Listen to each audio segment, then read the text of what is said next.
This review's on the movie The War Below. I'm the anger guy, and I'm going to tell you like it is. The Battle of Messines was fought in October 1914 between the armies of the German and British empires as part of the race to the sea.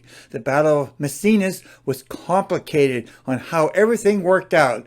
Making a long story short, the British was losing soldiers in a total standstill with the Germans at the Battle of Messines. The Germans had two strongholds the British needed to destroy or break through to win this war. During an important meeting with officers of the war, Goodman Hill as Lieutenant Colonel John Hellfire Jack, Norton Griffiths suggested to dig a tunnel underneath the no man's land and set bombs below the German front at the Battle of Messines. No man's land became the name for a stretch of space on the front lines of World War I in which no member of either side could pass in safety, as they were very likely to be shot down by a guard at the opposing post. An old trick was to wound a soldier and use him as bait for others to try to rescue him, and then they would be killed.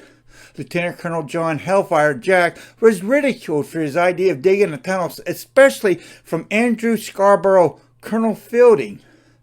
But a general who was in charge of the meeting begrudgingly agreed to Colonel John Hellfire Jack's idea in hiring civilian sewer tunnels from Yorkshire, nicknamed clay kickers or Manchester moles, to help break the stalemate with German forces in the Battle of Messines in 1917. Colonel John Hellfire Jack told the tunnelers they only had one tunnel to build to create a massive explosion under the enemy line. I was educated and enjoyed watching the film The War Below, but at the same time I was conflicted of what was presented during the film. Why did the British fighting soldiers look down or belittle the miners? Didn't they realize they were not fighting soldiers but miners to succeed in a collective objective? Personally, not bragging, but have read my tattered, wrinkled paperback cover book, The Great Escape, at least 5 times in my lifetime and seen the movie with the same name multiple of times.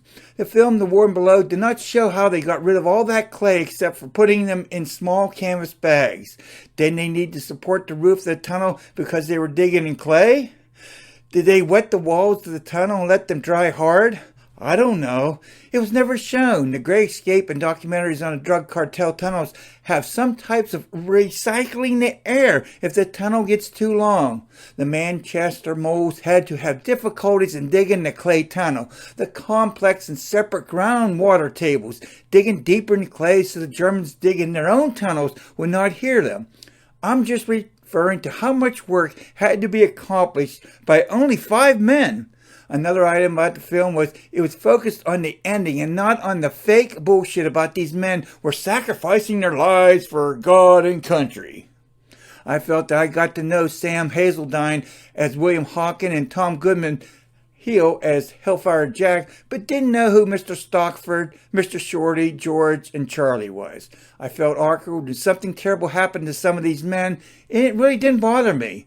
The acting was good, the cinematography was good, money was spent to show the realism of war, but the candle in the tunnel was useless for the audience to see anything except in their staging area where you could see the wooden board support.